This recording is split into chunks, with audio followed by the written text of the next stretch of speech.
ദേശീയപാത നവീകരണത്തിനായി പൊളിച്ചു നീക്കിയ കെട്ടിടത്തിന്റെ ബാക്കി ഭാഗം അപകട ഭീഷണി ഉയർത്തുന്നു. ചവറ ബസ് സ്റ്റാൻഡിന് സമീപം ദേശീയപാതയ്ക്കും ONV റോഡിനും മധ്യേ നിൽക്കുന്ന കെട്ടിടമാണ് ഭീഷണിയാകുന്നത്. ബലക്ഷയമുള്ള കെട്ടിടം തകർന്നു വീണ് അപകടമുണ്ടാകുമോ എന്ന ആശങ്കയാണ് പ്രദേശവാസികൾക്കുള്ളത്. ദേശീയപാതയ്ക്കായി ഏറ്റെടുത്ത സ്ഥലത്തെ കെട്ടിടം പൊളിച്ചു നീക്കിയെങ്കിലും ശേഷിക്കുന്ന ഭാഗം നിലനിർത്തിയിരിക്കുന്നതാണ് ചവറയിൽ അപകട ഭീഷണിയാകുന്നത്.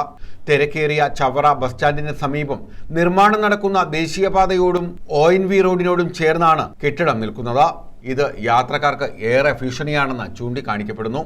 അതിന് സൈഡിലായിട്ട് പെട്ടിക്കടകളും ആയിരക്കണക്കിന് യാത്രക്കാരും തൊഴിലാളികളും പ്രൈവറ്റ് ബസ്സും ഓട്ടോറിക്ഷയും സ്ഥിതി ചെയ്യുന്ന സ്ഥലമാണ്. യാത്രക്കാരുടെ മുകളിലോട്ടോ അല്ലെങ്കിൽ ബസ്സുകളുടെ മുകളിലോട്ടോ ഒക്കെ മറിഞ്ഞു വീഴാനുള്ള സാധ്യതയുണ്ട്. കെട്ടിടം പൂർണ്ണമായി പൊളിച്ചു നീക്കണമെന്ന് നാട്ടുകാർ ആവശ്യപ്പെട്ടിട്ടും ഉടമ ഇതിന് തയ്യാറായിട്ടില്ല. ബഹുനില മന്ദിരത്തിന്റെ ഭാഗമാണ് ഇനി നീക്കം ചെയ്യാനുള്ളത്. ഹൈവേ വികസനം വന്നപ്പോൾ 90% ഹൈവേക്ക് വേണ്ടി പോയി. ബാക്കി 10%മാണ് നിൽക്കുന്നത്. ഈ 10% 4 നില 5 നിലയോളം മുകളിലോട്ട് നിൽക്കുകയാണ്.